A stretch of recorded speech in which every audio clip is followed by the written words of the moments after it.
Hello friends, glam दिल से Delhi podcast में आपका स्वागत है। आज हमारे साथ है a true global beauty mentor Meenakshi Dutt. Thank you so much. हमारे My साथ pleasure. Always to be with you. आप उस दौर के मेकअप आर्टिस्ट हैं जब ब्यूटिशियन हुआ करते थे, मेकअप आर्टिस्ट नहीं थे उस समय। तो वो दौर आपका कितना स्ट्रगल भरा था? मैं कहती हूँ कि स्ट्रगल अगर आप सोचो तो स्ट्रगल है, अगर आप देखो तो जर्नी है। तो मैं किसी भी चीज़ को एज़ अ स्ट्रगल नहीं देखती हूँ। स्ट्रगल वर्ड एक बहुत गलत वर्ड है बिकॉज़ हमारी लाइफ़ एक जर्नी है और देखा जाए तो लाइफ़ ही स्ट्रगल है। हर चीज़ ही एफर्ट है। सो बिना एफर्ट के कोई जी ही नहीं सकता है। आपको हर चीज़ के लिए एफर्ट करना है और जब तक आप अपने कंफर्ट ज़ोन से बाहर जाके एफर्ट नहीं करोगे, उस जर्नी को लिव नहीं करोगे, तो जिसको लोग स्ट्रगल कहते हैं, तब तक आप कुछ अचीव कर ही नहीं सकते वो। अनटिल अनलेस कोई लिटरली आपके माँ-बाप कुछ आपके लिए महल और खज़ाने छोड़ जाए, वो भी खत्म हो जाते हैं। So I think I will still not, I don't call my journey as a struggle at all. और कितना टफ था, टफ तब भी था, हमेशा था, आज भी है। देखो सर्वाइवल ऑफ द फिटेस्ट की बात है और सर्वाइव वही इंसान करता है जो हर रोज उठ के एक जंग के मैदान की तरह अपने आप घर से निकलता है। आई डोंट मीन आज की डेट में कोई वॉर थोड़ी ना होती है, कोई बैटल फील्ड थोड़ी ना होती है। आप बैटलफील्ड्स सोशल मीडिया पे लड़ रहे हो, आप माइंड गेम से लड़ रहे हो, आप जो आपके नेगेटिव आपके बारे में सोच रहे हैं उनसे लड़ रहे हो। लिटरली आई वुड से लोग हर तरह के हैं तो ब्लैक मैजिक तक करते हैं लोग आपके ऊपर, तो आप उससे भी जूझ रहे हो, हर चीज से आप। तभी तो कहते हैं ना कि अपनी जो भी सक्सेस है ये है उसको अंडर प्ले करो। लेकिन हमारे बिज़नेस में आप अंडरप्ले कर नहीं सकते हो बिकॉज़ जो दिखता है वो वो बिकता है, बिकता है और जो ज़्यादा दिखता है ज़्यादा बिकता ज़्यादा बिकता है। लेकिन वो ज़्यादा बिकते-बिकते बहुत ज़्यादा नेगेटिविटीज़ भी आ जाती है। है। तो बट टफ तो देखो है, बट मैं तो कहती जब बच्चा माँ के पेट से निकलता है तब से जो रोना शुरू करता है वो वो रोना बंद नहीं होता है। तो उसको आप I feel this is just a part of the journey. शुरुआत में जब आप मेकअप करती थी, क्योंकि आप मिस दिल्ली रही, एक सक्सेसफुल मॉडल रही, कुछ ऐसे एग्जांपल्स जो आपको लगा हो कि मैंने ये फील्ड चुन कर सही किया, ये गलत किया? देखो, जब मैं मेकअप आर्टिस्ट जब मेरे दिमाग में आया, बहुत मेरे हस्बैंड ने कहा, बहुत लोगों ने कहा कि तुम इतनी टॉप मॉडल हो, तुम इतनी सुंदर हो, यंग हो, तुम क्यों आ रही हो इस इंडस्ट्री में? बट मुझे ये वर्जिन मार्केट लगी थी उस समय और मुझे लगा नहीं मुझे यही करना है और मेरे पास कोई ऐसी डिग्री नहीं थी कि मैं आगे जाके कोई जॉब कर सकूँ। और जो जॉब्स भी मिल रही थी, मुझे 9 टू 5 जॉब्स पसंद नहीं थी। मैंने हमेशा मॉडलिंग की है। कभी पढ़ाई पॉलिटिकल साइंस किया था, लेकिन कभी इतना पढ़ाई में मेरा इतना ज़्यादा मुझे आज भी लगता है कि मुझे ना नाइटमेयर्स आते हैं कई बार कि मैं 12th का पेपर या अपना 3rd ईयर पेपर दे रही हूँ, मैं उड़ जाती हूँ। So studies was not my forte. But बचपन से बिकॉज़ मैं भरतनाट्यम करती थी, मैं डांस करती थी, तो मुझे मेकअप का बहुत शौक रहा है। सो आई थॉट कि चलो करके देख लेते हैं because it is something because मैं इंडस्ट्री एज़ अ मॉडल क्या होता है आपकी कनेक्शन होता है कोरियोग्राफर्स के साथ, आपका कनेक्शन होता है फोटोग्राफर्स के साथ, हुँ, इवेंट्स के साथ, हुँ, आपका एड एजेंसीज के साथ। हुँ, तो उस इंडस्ट्री में जहाँ आपको लोग ऑलरेडी जानते हैं, हुँ, वहाँ पे ये बोलना कि अब मैं मेकअप आर्टिस्ट हूँ, हुँ, तो वो लोग आपको सपोर्ट करते हैं बिकॉज़ आपका ओवर द इयर्स एक रिलेशनशिप बन जाता है लोगों के हुँ, साथ। अब मैं एब्सोल्युटली एक नई इंडस्ट्री में जाती जहाँ पे लोग मुझे नहीं जानते हैं, तो वो बहुत मुश्किल था। हाँ, मैं वहाँ पे स्टाइलिंग कर सकती थी बट स्टाइलिस्ट का तब स्कोप नहीं था। फोटोग्राफी कर सकती थी, फोटोग्राफी में पैसे बहुत चाहिए थे। सो इतना मेरे पास बजट नहीं था बिकॉज़ मैं देखो एज़ अ मॉडल ठीक-ठाक कमाती थी, बट मेरे हस्बैंड से जब मेरी शादी हुई वो जॉब करते थे, तो उनकी सैलरी बहुत कम थी। और उनके पास कोई भी सपोर्ट नहीं था, मतलब ना पेरेंट्स का था, मतलब उनके फादर की जल्दी डेथ हो गई थी, तो मतलब लिटरली आप I just married for love but nothing else, उनके पास कुछ भी नहीं था। और मतलब वो थोड़ी सी वो बेवकूफी थी मेरी। बट चलो वो तो अब it's too late too I have no regrets अब जो है। बट लिटरली हम लोग ये डिस्कस करते थे कि कैमरा तक के पैसे नहीं थे कि मैं फोटोग्राफी बहुत अच्छी करती थी। तो और मेरे में बहुत एक लाइटिंग का और फ्रेम्स का, बहुत चीज़ों में मेरे मेरे अंदर गुण थे उन चीज़ों के लिए। मैं एक्चुअली करने को कुछ भी कर सकती थी। मेरे में इंटीरियर्स की बहुत अच्छी सेंस थी, क्लोथ्स की बहुत अच्छी सेंस थी। तो मैं मतलब I had to only choose one out of everything. Multi talented. मैं मल्टी टैलेंटेड थी, लेकिन क्या होता है, मेरा बड़ा एक क्लियर फंडा था। I have to be master of one trade, not jack of all trade. Because जब आप जैक ऑफ ऑल ट्रेड्स बनते हो ना, तो लोग आपकी पहचान नहीं बन सकती आपकी नहीं कभी। बनते, yes। आपकी आइडेंटिटी खत्म हो जाती है कि who are you? You are doing everything. तो वो जब आइडेंटिटी खत्म हो जाती है ना, तो आपका करियर बहुत लॉन्ग टर्म रहता नहीं। So you have to choose कि what you want to be. Makeup artist बनना है, मैनेजर लेवल पे बनना है, एचआर में जाना है, डॉक्टर बनना है, या आपको सीए बनना है, whatever you want to do. मुझे जर्नलिस्ट बनना है। तो आप इतनी सारी चीज़ें कर रही थी, तो कैसे आपको लगा कि मुझे मेकअप आर्टिस्ट ही बनना है? बिकॉज़ ऑफर्स आ गई मुझे। जब मैं मेकअप कर रही थी, मॉडलिंग कर रही थी, ऑफर्स आ गई कि मिनी तो अच्छा मेकअप करती है। मॉडल्स का मैं फ्री में करती थी, ग्रेसी सिंह का करती थी, बहुत सारी और मॉडल्स ऐसे ही मेरे को मॉडल्स जो थी। तो जब करती थी तो सबने तारीफ करनी शुरू की, तो फोटोग्राफर ने कहा कि मिनी तू आ जा, हुँ, तू आज मेकअप कर ले, और कुछ पैसे दे दिए मुझे। जिस दिन मुझे पैसे मिले, हुँ, जबकि मैंने मांगे नहीं थे, मैं तो एज अ फ्रेंड गई थी। ओके। जिस दिन पैसे मिले, उस दिन मुझे मजा आ गया। मैंने कहा बस ये भगवान का सिग्नल है कि मुझे मेकअप आर्ट। इनफैक्ट उसमें इंडिया में मेकअप आर्टिस्ट नहीं नहीं, थे। तब नहीं थे, तब दिल्ली में थे 2-3, तब हाँ, वो बडिंग थे। हाँ। तो क्या होता है, बडिंग करियर जब शुरू-शुरू में स्टार्ट होता है ना, उस समय अगर आप उसके अंदर घुस जाओ ना, तो आप लंबी रेस का घोड़ा बन जाते हो। देखो अभी तो बहुत सारे, अब तो भीड़ हो गई है, अब तो भीड़ हो गई। अब तो भीड़ हो गई है, लेकिन एक टाइम पे यू नो हाँ, जो पहचान है, मतलब मैं बता रही हूँ, मैं बहुत अलग-अलग स्टेट में काम करती हूँ। जो आपकी पहचान है वो बहुत अलग है। बिकॉज़ ऑब्वियसली एक आप एक देखो ना कि लोग कैसे पहचानते हैं लोगों को, कि ये दूरदर्शन का पहले एंकर थे, या वो सो एंड सो, उस इतनी जनरेशन पहले वो पहले पॉलिटिशियन थे, या वो ये फ्रीडम फाइटर थे, या वो पहले डॉ जो भी था। जब आप पहले होते हो हुँ। और आप एक पहचान एक इंडस्ट्री को देते हो, आज भी बच्चों की जनरल नॉलेज बुक्स में मेरी ही फोटो है। इनफैक्ट मैं जैसे लता मंगेशकर को आप गाने से रिलेट करते हो, ऐसे मीनाक्षी दत्त को आप मेकअप से रिलेट करते हो। यस। और जहाँ-जहाँ मेकअप आर्टिस्ट का नाम आएगा, भी करियर किसने बनाया, वो मेरा ही आएगा। बहुत सारे ऐसे लोग हैं जो जो आपको रोल रोल मॉडल मानती हैं कि उन्हीं को देख के हम इसमें आए। जब हम छोटे थे बहुत सारे नहीं है, आई थिंक सारे ही हैं। मतलब मैं बताऊँ, बहुत सारे नहीं है। एक इस इंडिया में मतलब मैं जब 30 साल पहले इस इंडस्ट्री में आई थी, चलो 30 साल को आप लगा लो, 10 साल तो मुझे ही अपना 15 साल नाम लगाने में बनाने में हो गए। बट पिछले 15 साल से तो मेरा ही नाम शुरू हुआ था ना। हुँ, जब सोशल मीडिया आया, यूट्यूब आया, तो किसी को पता ही नहीं था कि मतलब यूट्यूब में सबसे पहले इंडिया की मैं ही पहली मेकअप आर्टिस्ट थी जिसके इतने व्यूज जाते थे। वो अलग बात है कि वो मेरी चैनल नहीं थी, चैनल किसी और की थी, पर उसके थ्रू ऑल इंडिया में एकदम फेमस हो गई। मुझे पाकिस्तान, अफ़गानिस्तान, इराक, ईरान, मुझे बहुत सारे मुस्लिम कंट्रीज़ के लोग ने फ़ॉलो करना। मुझे याद है मैं एक बार कुवैत गई थी, मुझे असाइनमेंट मिला कुवैत का, हुँ। तो वहाँ पे शेख़ास तक जानती थी मुझे। तो इतना तो वो बॉलीवुड आर्टिस्ट को नहीं जानते, जितना वो मुझे जानती थी। आजकल सोशल मीडिया के दौर में मेकअप में सबसे ओवररेटेड ट्रेंड कौन-सा है? सोशल ओवररेटेड तो लोग ऐसे-ऐसे बातें करते हैं कि क्लाइंट से ऐसे डील करो, क्लाइंट अगर ये बोले, या दिस इज़ ट्रेंडिंग, एंड इतनी सारी ज्ञान की बातें करते हैं, जो मुझे लगता है कि 25 साल पहले मैंने ये बातें बोली थी।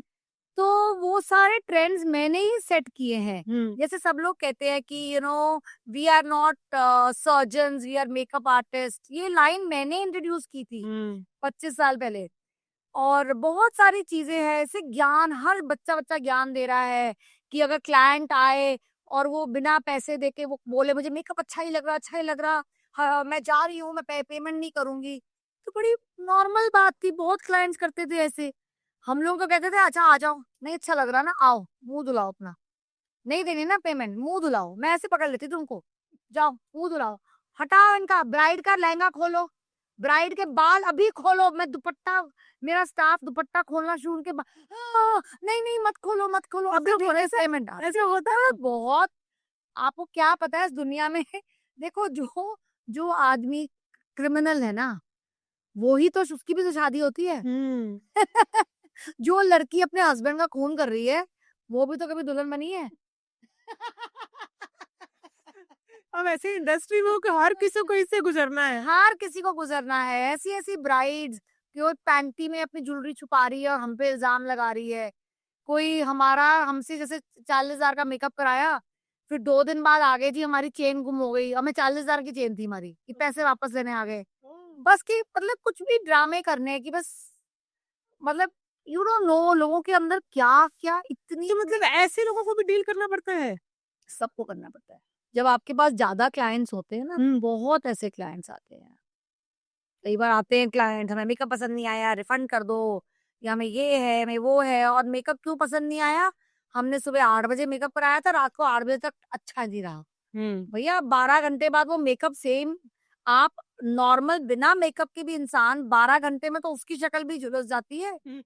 आप खड़े रहो अपने फंक्शन में, इतने लोगों से मिलोगे ऐसा हो जाती है शक्ल। तो मेकअप इज़ नॉट समथिंग कोई ये थोड़ी ना है कि तुम्हारे ऊपर हमने मास्क लगा दिया है, वो धीरे-धीरे स्किन के अंदर वो अब्ज़ॉर्ब हो जाता है। It's very difficult to actually मैंने भी अपने मैनेजर को बोला है कि रूल्स और उसकी लिस्ट बनाओ और साइन करवाओ कि कल को वो कुछ बोल ही ना पाएँ। बहुत सारे आर्टिस्ट बहुत स्मार्ट हो गए हैं, वो ईमेल भेजते हैं या पूरा साइन करवाते हैं। जैसे हम अपने स्टूडियो के साथ हम हर चीज़ साइन करवा लेते हैं, अब क्लाइंट्स के साथ भी करवाना है। आप इतने बॉलीवुड सेलिब्रिटी का मेकअप करते हो और ब्राइड दोनों में क्या डिफरेंस होता है?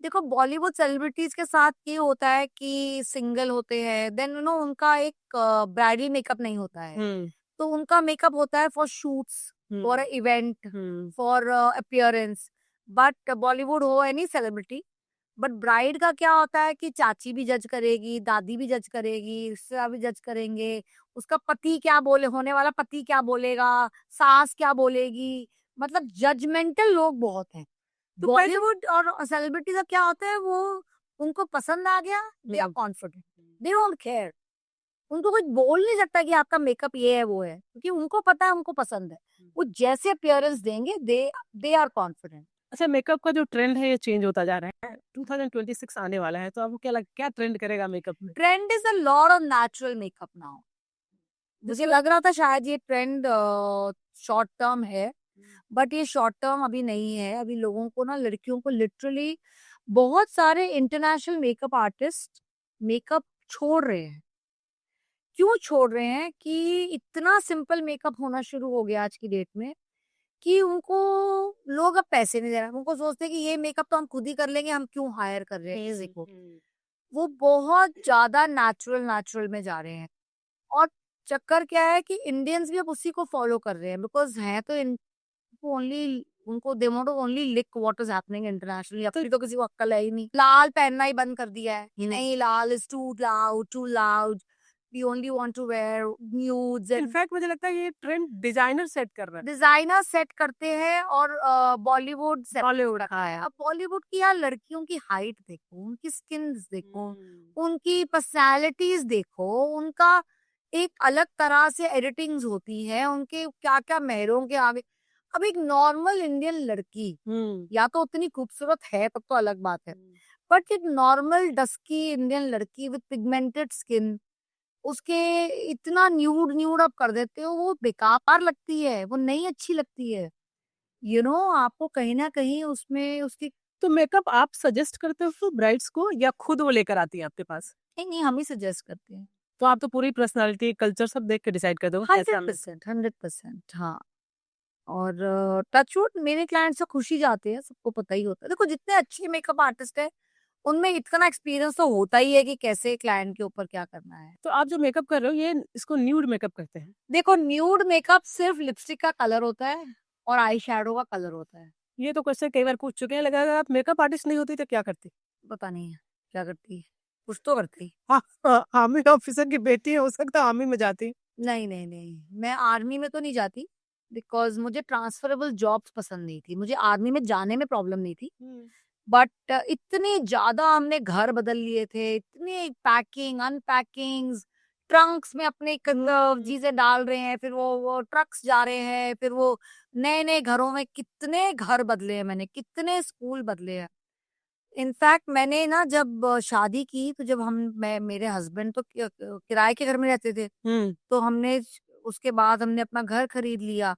फिर वो घर समां हमें नहीं सेट हुआ तो फिर हमने एक और घर लिया। मैं जब उस घर में गई ना, मैंने उस घर से प्रेयर की कि मुझे ना बस अब शिफ्टिंग नहीं करनी है, मैं लाइफ में बस शिफ्टिंग कर करके दुखी हो गई हूँ। कभी मम्मी डैडी की ट्रांसफर हो रही है तो मैं किसी और के घर में रह रही हूँ, कभी एज अ पेइंग गेस्ट रह रही हूँ बॉम्बे में, कभी कुछ रह रही हूँ, कभी मतलब इतनी शिफ्टिंग की है मैं, तो लाइफ कुछ सोच नहीं सकता है। फिर अल्टीमेटली जब मैंने उस घर से प्रेयर की ना कि मैं ये घर नहीं छो अब बस अब मैं जम गई हूँ, तो 30 साल से अब मैं उसी घर में हूँ। उस घर ने मुझे जकड़ लिया। अब मैं वो घर छोड़ना चाहती हूँ। तो आप बिकॉज़ अब वो घर छोटा पड़ रहा है। अब मैं उस घर से प्रेयर कर रही हूँ कि भई अब मुझे बड़े घर में जाना है। तो आप ये लॉ ऑफ अट्रैक्शन में बिलीव करते हो? मैं बहुत बिलीव करती हूँ। You know, in the end, in your life, you attract your life. You attract everything in your life. मैं शायद बचपन से लॉ ऑफ अट्रैक्शन को इतना मतलब अननोइंगली इतना विजुलाइज करती थी। मैंने लिटरली कि मेरी लाइफ में मैं मिडिल क्लास आदमी से शादी करूंगी, मुझे ये पता था। क्यों पता था?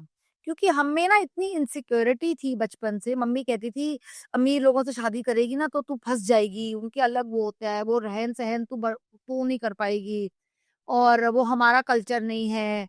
ऐसे हमारे अंदर एक दिमाग में भर दिया था। फिर नहीं हम मिडिल क्लास लोग हैं, हमें ऐसे ही रहना चाहिए, हमें वैल्यूज़ पे रहना चाहिए।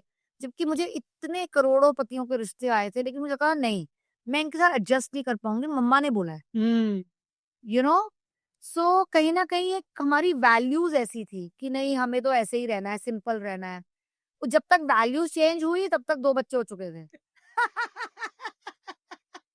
जब तक रियलाइज़ हुआ ये मम्मा ने क्या सिखा दिया, मम्मा तो अपने हिसाब से ना सोचते हो। अपने हिसाब से।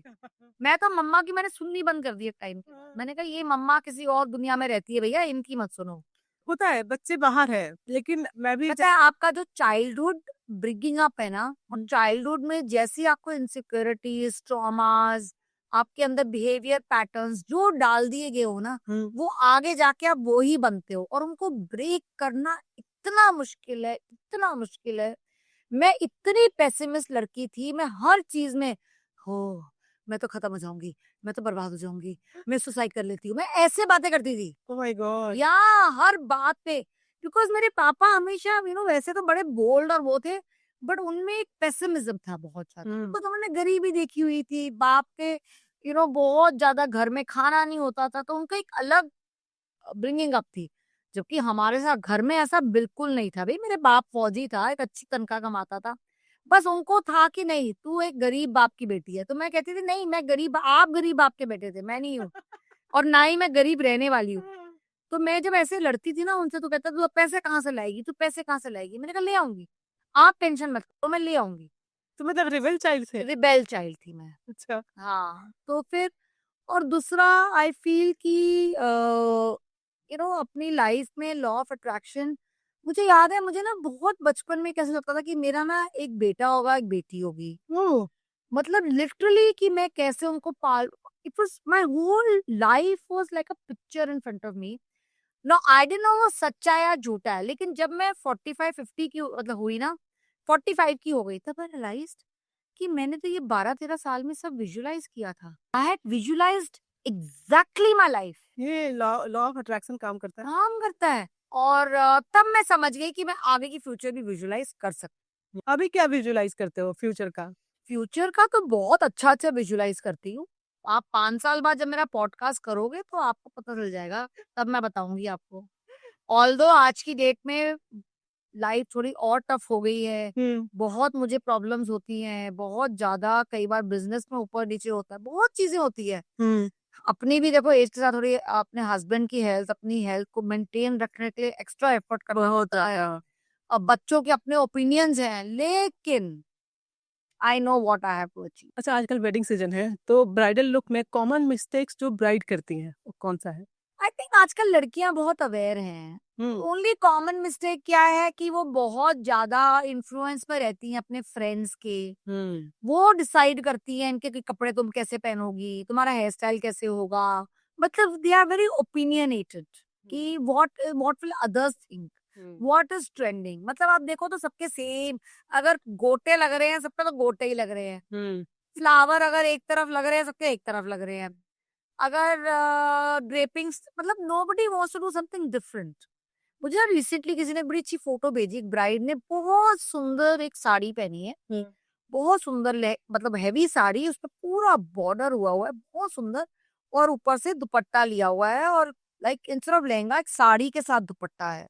तो मुझे किसी ने भेजा कि आप अपनी बेटी को ना ऐसे तैयार करना, तो मुझे बहुत अच्छा लगा। मैंने कहा हाँ भाई, लहंगा क्या है, बाकी फंक्शन से पहन लेगी, मतलब wedding day she can easily wear this very beautiful sari जो उसके लाइफ लॉन्ग काम आएगी। पहले जैसे शादी यहाँ साड़ियाँ पहनते थे हाँ, और साड़ियों का ही एक पल्ला ले लेते थे। तो ये कब से ये लहंगा एंटर कर गया?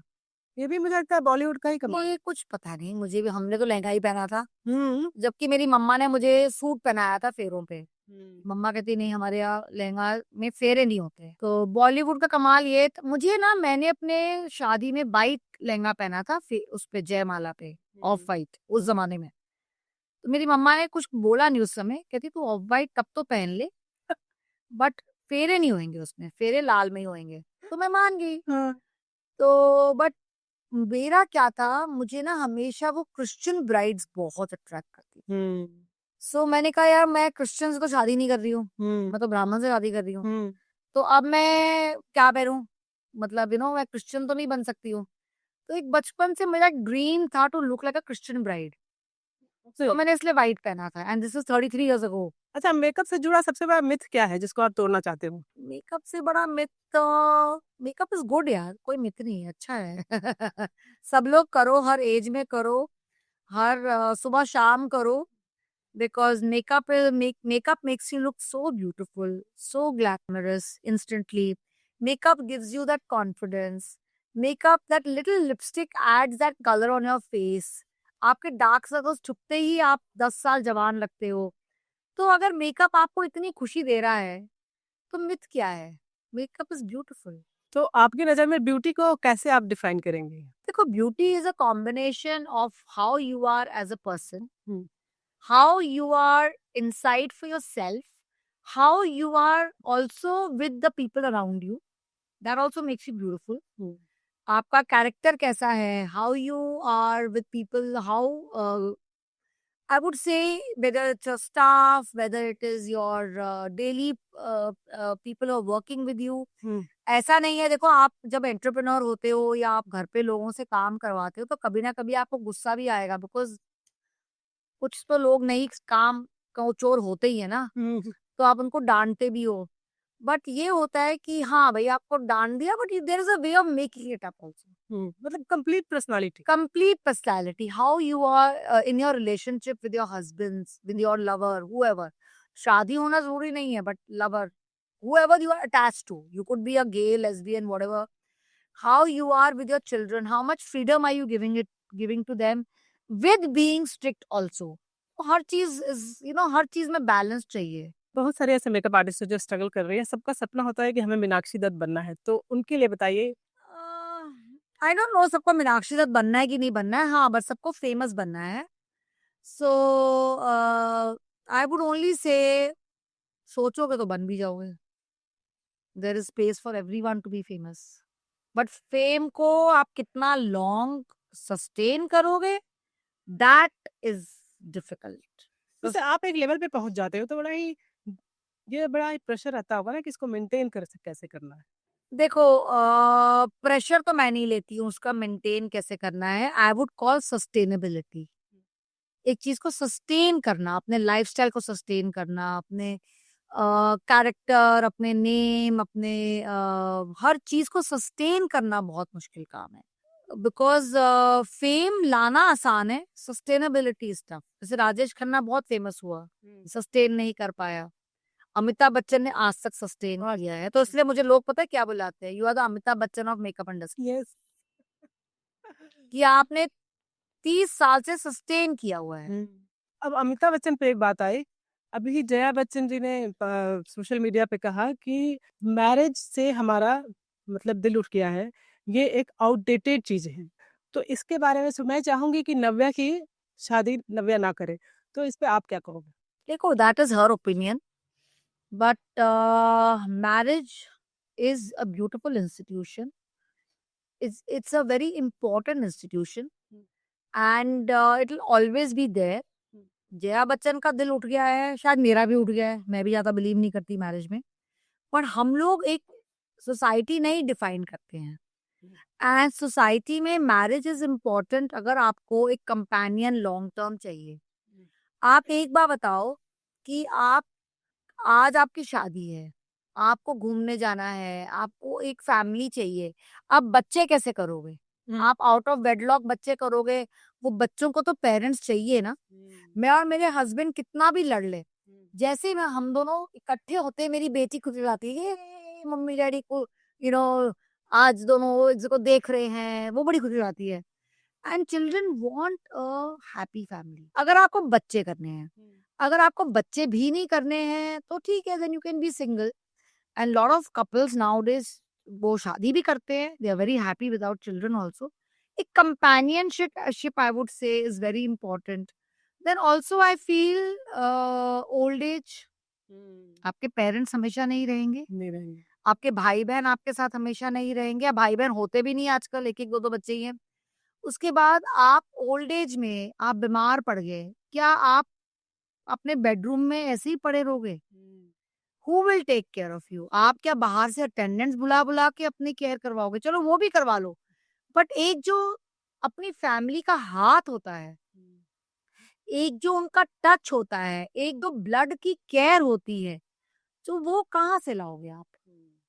ठीक है, आपका हस्बैंड चीट कर रहा है, जैसे उनको लगता है कि Amitabh Bachchan has not been the perfect husband for her, तो वो बिटर हो गई हैं। वो इतनी बिटर हो गई हैं, तो देखो बिटर हर बीवी एक लेवल पे हो जाती है कि कहीं ना कहीं हस्बैंड से ग्रजेस होते ही होते हैं। बट अगर आप एक अदर साइड देखो तो भाई वो आज की डेट में अभी भी देखो, मैं और मेरे हस्बैंड का बहुत हमारा एक अलग सा रिलेशनशिप है, बट अगर मैं अभी आवाज दूं या वो मुझे आवाज दे, तो हम एक दूसरे के लिए खड़े तो होंगे ही ना। तो अब मेरा भाई कहीं और रहता है, तो अब मैं उसको कनाडा से थोड़ा ना बुलाऊंगी तुम आओ हमें देखो, तो ऐसे नहीं होता है। And then when you build a family, your children, at least 95% children care for their parents, 5% ही होंगे जो बहुत ही निर्मोही होते होंगे।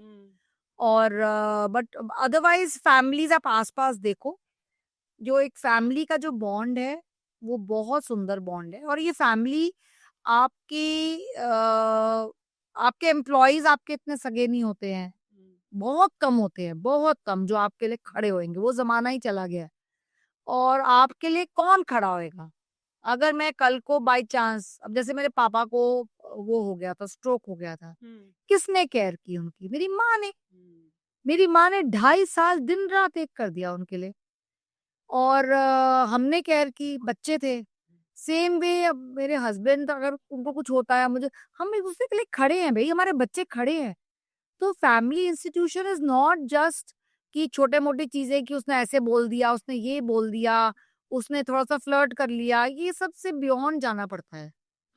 ये सब चीजें हर्ट करती हैं, बट कहते हैं ना, हर्ट के आगे जीत है। अभी एक सर्वे आया है कि जो इंडियन मेन है या मेन या वुमेन दोनों ही, सबसे ज्यादा सेकंड नंबर पे है इंडिया चीट करने में। ऑफिस अफेयर सबसे ज्यादा इंडिया के लोगों का है। इंडिया हर चीज में नंबर 1 है, हर चीज में, बच्चे पैदा करने में नंबर 1, तो ये पॉल्यूशन में नंबर 1, चीटिंग में नंबर 1, हरामीपंती में नंबर 1, और लॉयल्टी में भी नंबर 1। आई मीन इंडिया में हर अच्छी चीज में भी नंबर 1 है, हर बुरी चीज में भी नंबर 1 है, क्योंकि इंडिया की पॉपुलेशन ही इतनी है। हमें जी हमसे आगे कोई है ही नहीं ना, इतने हमने पैदा कर दिए हैं कि अच्छा, प्यार लाइफ में सिर्फ एक ही बार होता है या दोबारा भी पॉसिबल है? लक्ष्मी, इस स्टेज ऑफ लाइफ में मैं सिर्फ अपने से प्यार करती हूँ, बस। मैं किसी और से प्यार ही नहीं करती, मैं अपने ईश्वर से और अपने से प्यार करती हूँ। वो अब वो प्यार व्यार तो मतलब कब हुआ, कैसे हुआ, क्यों हुआ, वो तो मतलब अब वो फीलिंग, मतलब वो ना वो याद है मुझे, ना ही वो फीलिंग्स है। बिकॉज हाँ, मुझे प्यार है पैसे से भी, तो 2-3 चीजों से मुझे प्यार है, बस that's it।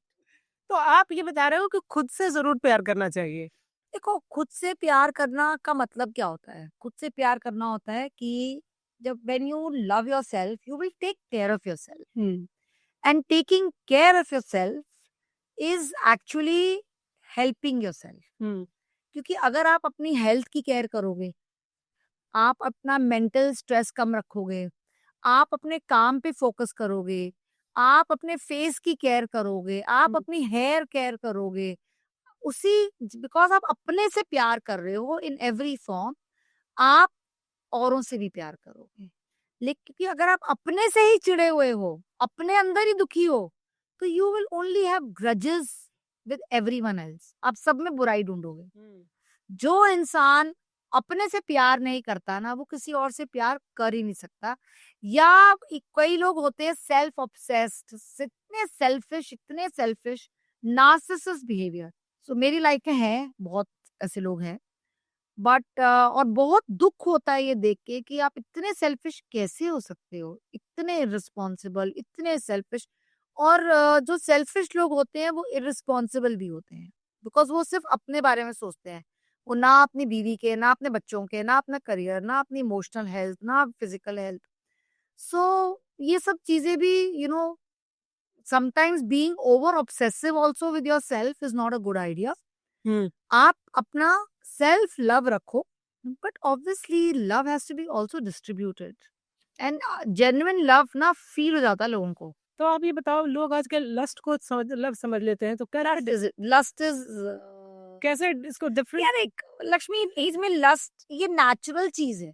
यू नो क्या होता है, एक तो आपके एक जवानी में फूटती है, टीनेज में बहुत ज्यादा टिल 20s, फिर थोड़ी दब जाती है बिकॉज आपको एक लव मिल जाता है। फिर आपको लगता है कि हमें सिखाया जाता है कि be faithful to your husband, be faithful to your wife, बच्चे हो रहे हैं, आप उसमें इतना बिजी हो जाते हो। फिर एक बीच में एक और फेज आती है जहाँ पे लगता है कि oh my god, I am married to the wrong man, और बच्चे सारा टाइम ले रहे हैं, मुझे टाइम नहीं मिल रहा है, आई एम लवलेस लाइफ है मेरी। तो उस समय you start looking for something else. I would say when you are cheating, you are actually looking for adventure.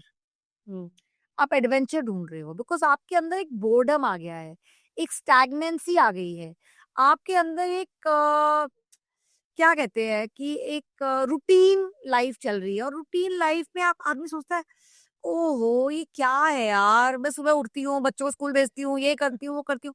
So don't think cheating is only with the main, women also. भाई जैसे जो आदमी cheat कर रहा है और औरत के साथ तो चेक कर रहा है ना चीट, औरत के साथ ही तो करना तो फिर तो दोनों ही सही है। सोशल मीडिया के चलते ज्यादा बढ़ तो नहीं गया है। 100% बिकॉज इजी हो गया ना, डीएम कर दो। हम्म। आपने 100 औरतों को डीएम कर किया, oh you are so beautiful, you are so gorgeous, I love you, तुम्हारे जैसा कोई है ही नहीं इस दुनिया में। तुम्हें क्या लगता है मेरा डीएम भरा रहता है? मेरे बेटे की उम्र के बच्चे। हाँ। तो you need a younger man, ये वो इतना कुछ लिखते हैं। अब उन्होंने 100 औरतों को किया, कोई लेडी जेन्युइनली भैया परेशान है। क्या होता है कि फिजिकल नीड्स भी आपकी धीरे धीरे हस्बैंड्स नहीं पूरी करते हैं, या you know I am talking about the women side of part, अब वो भी ओल्ड हो रहे हैं, या हेल्थ रीजंस हैं, या जो भी है, या उनका कहीं और अफेयर चल रहा है। तो एक औरत कहाँ जाए? और सो ये आ जाते हैं ये सारे चुचुंदरे। ये एक फेज आता है, ये तो फिर बहुत औरतें इसमें गिव इन कर जाती हैं। मेनोपॉज का टाइम पे क्या ज्यादा होता बहुत होता है, एंड एक लोनलीनेस आ जाती है बिकॉज आप बच्चे आपके बड़े हो गए हैं, वो पहुंच कॉलेजेस में चले गए हैं, वो आपसे टीनेज तक से बात करना बंद कर देते हैं। है। जो बच्चे आपको हग करते थे, वो प्यार करते थे, आपको वार्मथ देते थे, अब आपको कोई है ही नहीं। हस्बैंड मुंह मोड़ के सो रहा है, बच्चे we have no time, we have no time. अब कुत्ते को भी कितना प्यार कर लोगे आप? सो इवेंचुअली आप अच्छा फ्रेंड्स वगैरह से, अब ऑब्वियसली गर्लफ्रेंड के साथ आप लेस्बियन तो नहीं बन जाओगे। So where do you go? So lot of women give in to this, and I feel मतलब ईच इज ओन, जिसको जो सूट करता है, आपका शरीर, आपका दिमाग, आपके थॉट्स, आपके decisions, please enjoy your life because in the end we all have to die. जिस चीज में खुशी मिले वो अरे हम सबने मर जाना है। ये गलत, वो सही, ये राइट, वो बाबा, ये आंटी, ये वो, इतनी चीजें हैं। प्लीज, जो चीज में आपको खुशी मिले ना करो। मतलब ये जो पहले कहते थे कि जो लव है ये होल लाइफ है, इसका भी एक्सपायरी डेट होता है एक टाइम के यार बाद। पता है क्या है, एक्सपायरी डेट पहले नहीं होता था, because there was love, was a kind of respect for each other. मुझे याद है मेरे नाना जी और मेरे मतलब दादाजी मैंने नहीं देखे हैं, बट मेरे नाना जी जब आते थे ऑफिस से मेरी नानी माँ के पास, बड़े प्यार से उनको आवाज लगाते थे। मेरी नानी माँ उनके लिए चाय लेके आती थी और थोड़ा-सा उनके पाँव भी दबाती थी। But he was a earning member, he was doing his role, my नानी was doing her role. And अगर मेरी नानी ने आँख से इशारे से कोई मेरे नाना जी को डिसीजन लेनी है, मेरी नानी ने ऐसे आँख के इशारे से ऐसे कर दिया, मेरे नाना जी मेरी नानी माँ के अगेंस्ट नहीं जाते थे। Mutual understanding. Mutual understanding, so that was understanding से ज़्यादा रिस्पेक्ट फॉर योर पार्टनर। बिल्कुल। कि ये लेडी ने अपनी लाइफ, अपना शरीर, अपने यूथ, चाइल्ड बर्थ, दिन रात चौके के आगे खड़े होके खाने बनाए हैं। So she has given everything of hers to me, so I have to respect her for that. And I as a man, and the woman is to say, this man, he brings in the money, he slogs the whole day in the office. मेरे नाना accountant थे एक बहुत बड़ी firm में, पाकिस्तान से आए थे, but वो अकाउंटेंट थे, बहुत पढ़े लिखे आदमी थे। वो इंग्लिश बहुत अच्छी बोलते थे, वो उर्दू पढ़ते थे, वो पंजाबी गुरमुखी पढ़ते थे, सारे पेपर्स पढ़ते थे। सुबह उठते ही चारों पेपर्स पढ़ सकते थे मेरे नाना जी। और बच्चे अपने पाले, 3 लड़के थे, तीनों को इंजीनियर बनाया, तीनों मेरे मामाज इंजीनियर बने। पांचों बेटियों की बहुत अच्छे घरों में शादी की। वो अलग बात है उनकी किस्मत की, कोई शादियों में बेचारों को इतना पैसा नहीं, वो अलग चीज है, बट नाना जी ने बेस्ट किया। सो मैं ये कहती हूँ कि there was a very good, एक कि हमारी ये ड्यूटीज हैं, हम ये ड्यूटीज करने आए हैं और हम इनको बहुत प्यार से निभाएंगे, कीपिंग हर चीज फॉर द फैमिली। तभी फैमिली में बॉन्डिंग बहुत स्ट्रांग होती थी। आप और उमेश जी एक आइडियल कपल हैं, बड़े अच्छे से बच्चों को रेज किया आपने। तो ये मुझे बताइए दूसरों के लिए जो अभी स्ट्रगल कर रहे हैं कि कैसे ये इसको मेंटेन किया अभी तक। देखो, आइडियल कपल कोई नहीं होता है।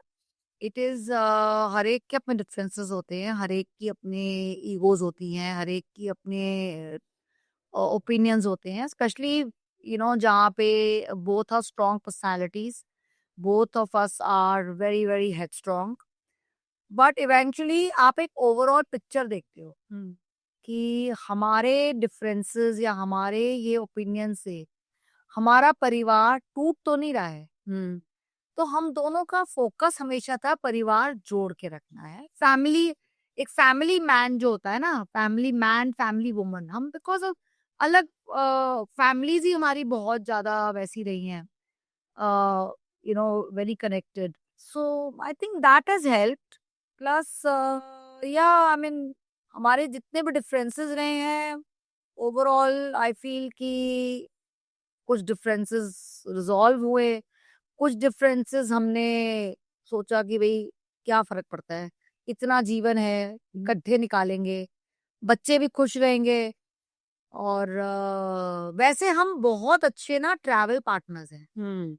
मतलब मैं और उमेश कितना भी लड़ ले, ट्रैवलिंग में जो हम ऐसे बेस्ट फ्रेंड्स और लवर्स बन जाते हैं, जैसे मतलब दुनिया एक तरफ और हम हमारा मतलब every time we travel is like a honeymoon for us. तो ये कपल को आप सजेस्ट करती है कि आई विल सजेस्ट कि आपका सारे डिफरेंसेस, ट्रैवल बहुत एक अच्छी चीज है। बेशक आप किसी कहीं भी चले जाओ, छोटी जगह चले जाओ, doesn't matter how much money you are spending, it matters that you are away from that. एक आपका जो घर है, आपकी डेली लाइफ है, वो बहुत मोनोटोनस हो जाती है और वो रिलेशनशिप को खाने लगती है। सो इसीलिए हॉलीडेज, पहले नानी हाउस जाते थे लोग, दादी हाउस जाते थे, एक change is very important, very important. And for couples to leave the children to travel alone आज की डेट में इज वेरी इंपॉर्टेंट। आप मिस दिल्ली भी रही, मॉडल भी रही, तो कहीं बॉलीवुड में ट्राई नहीं किया? किया था बॉलीवुड में ट्राई, कुछ सक्सेस नहीं मिला, मतलब बहुत छोटा ट्राई किया था मैंने। मैंने एक स्क्रीन टेस्ट दिया था आमिर खान के ब्रदर जब लॉन्च हो रहा था, तो तब वो नहीं हुआ मेरा। फिर उसके बाद ये भरजातियास ने मुझे एक बार बुलाया, मतलब वैसे फोटोज देख के नहीं बुला लेते हैं लोग, बुला लिया, वो भी नहीं एक्चुअली, कुछ अक्कल ही नहीं थी ना कि किसी के थ्रू जाओ, थोड़ा एक्टिंग कोर्स करो, थोड़ा ये क्या पता था इन सब चीजों का।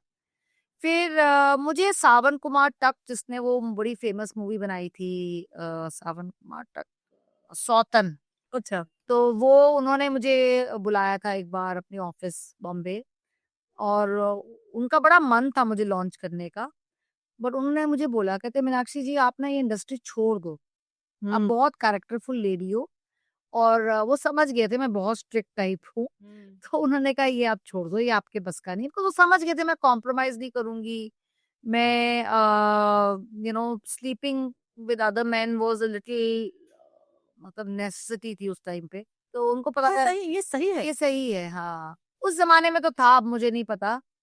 फिर जी सूरज भरजातियास अगर लॉन्च करते, वो क्लीन थे।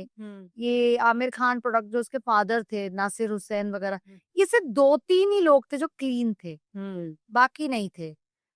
मेरे पास जब ये अजय देवगन की फूल और कांटे लॉन्च हो रही थी, तब भी आए थे प्रोड्यूसर्स बॉम्बे से, यहाँ पे ये जो ललित है हॉलिडे इन में मीटिंग हुई थी, बिकॉज मैं वहीं रहती थी सीपी में, तो वहां से हमें बुलाया था, तो वो मिले थे, कुछ हुई नहीं थी बात, बट उन्होंने कहा था कि आपको ना बहुत सारे कोर्सेज करने पड़ेंगे डांस के, कहते वो हम ही कराएंगे, डिक्शन उर्दू सीखनी पड़ेगी, आपको क्लैरिटी लानी पड़ेगी, वॉइस मॉड्यूलेशन, ये सब चीजें।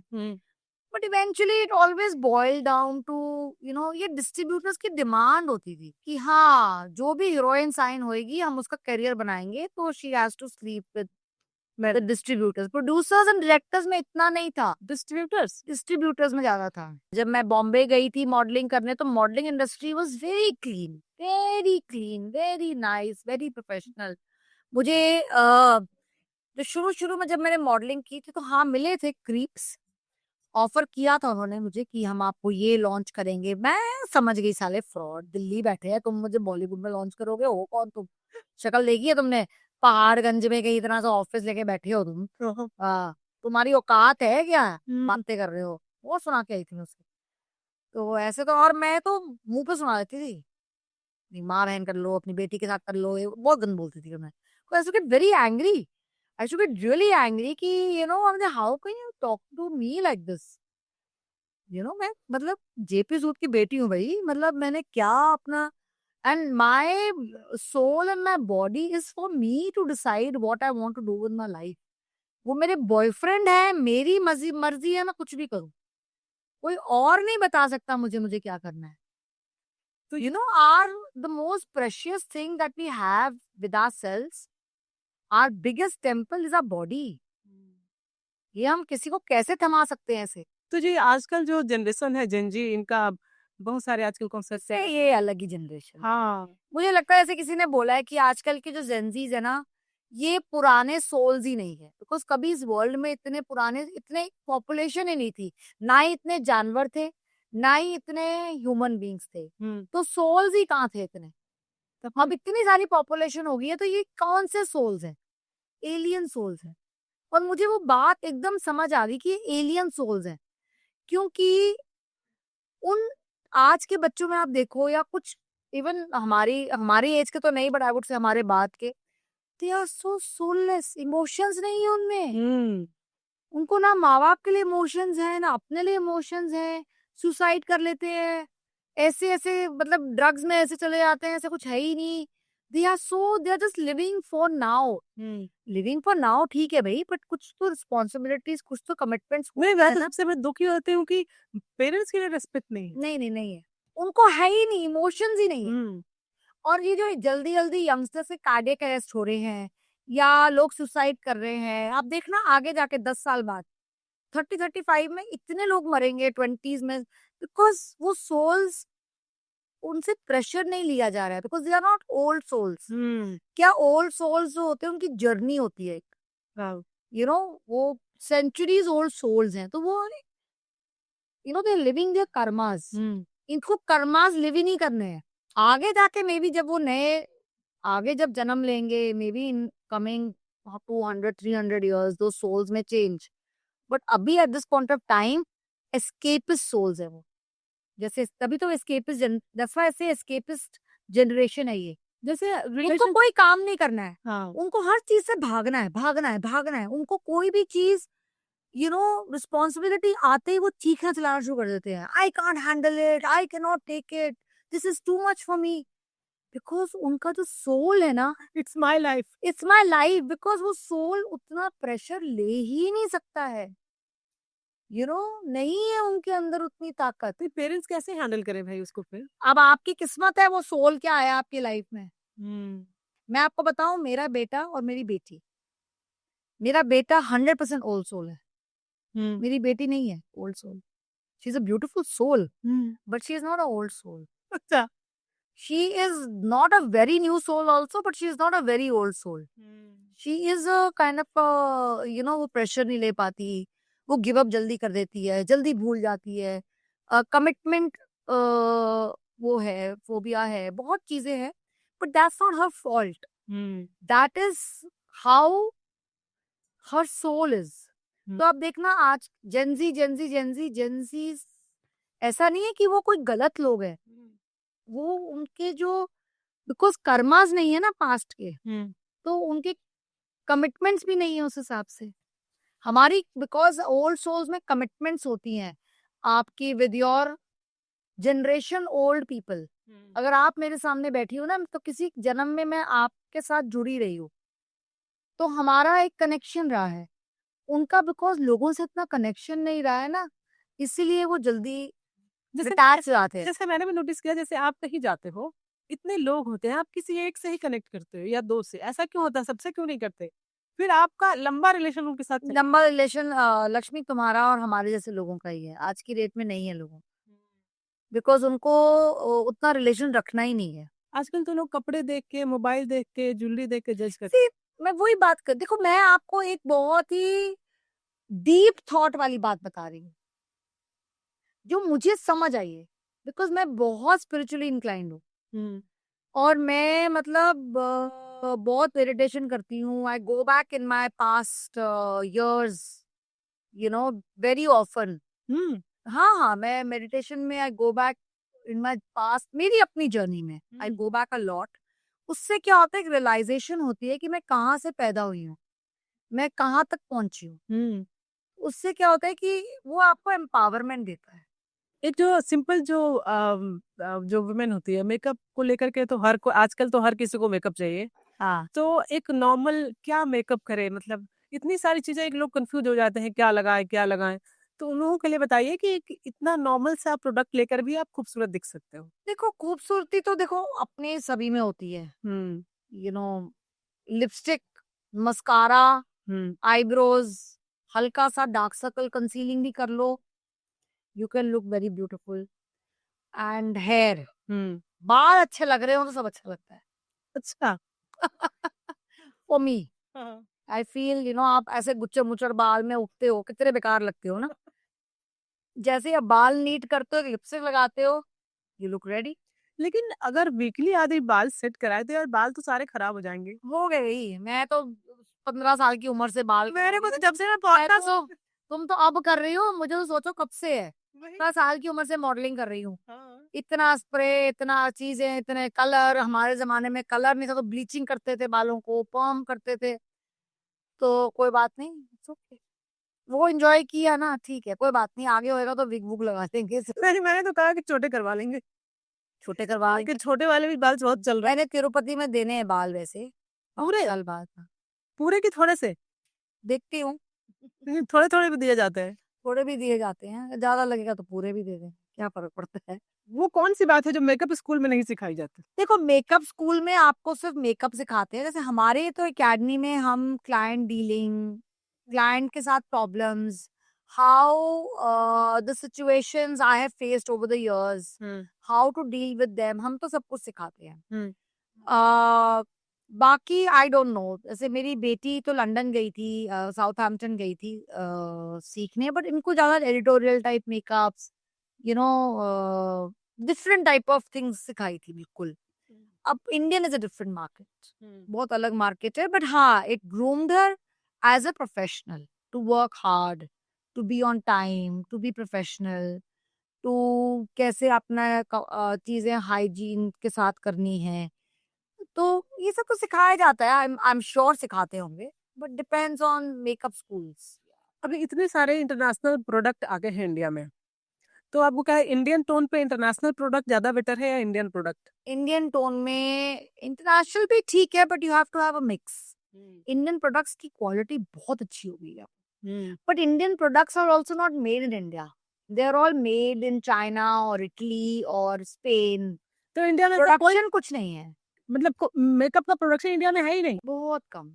कलर एसेंस 2-4 ब्रांड्स हैं, बट वो क्वालिटी नहीं है। तो फिर इंडिया में मार्केट बहुत बड़ा है, क्योंकि वोकल फॉर लोकल बोल रहे हैं। मोदी जी बोल रहे हैं वो वोकल फॉर लोकल, बट एक लाइसेंस लेने जाओ ना किसी चीज का, तो इतने बाबू और अफसर आ जाते हैं कि by the end of it आप वो बिजनेस करना ही नहीं चाहते हो। देखो बातें करना, वो वोट के लिए करना और एक्चुअल चीजें करना, देखो I really have lot respect for Modi ji, वो लेकिन कहीं ना कहीं बातें ज्यादा है और रियलिटी शायद उनको पता ही नहीं है कि यू नो ओनली थिंग जो उन्होंने अच्छा किया है स्किल इंडिया जो डेवलप किया है ना, उससे उन्होंने बड़े सेंटर्स खोले हैं जहाँ पे बहुत स्टूडेंट्स और लोग ब्यूटी इंडस्ट्री बहुत चीजों में सस्ते में सीख लेते हैं। तो एक बहुत लोअर मिडिल क्लास आदमी भी, बच्चा भी आज की डेट में बहुत चीजें सीख लेता है।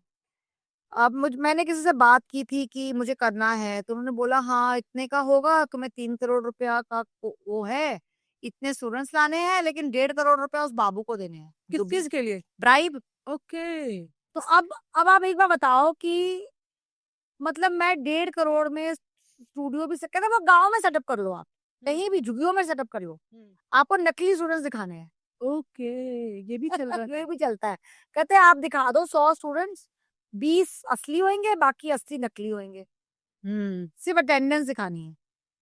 कहता जो बाबू ने 1.5 करोड़ रुपया लिया उसी के तो हाथ में है सब कुछ।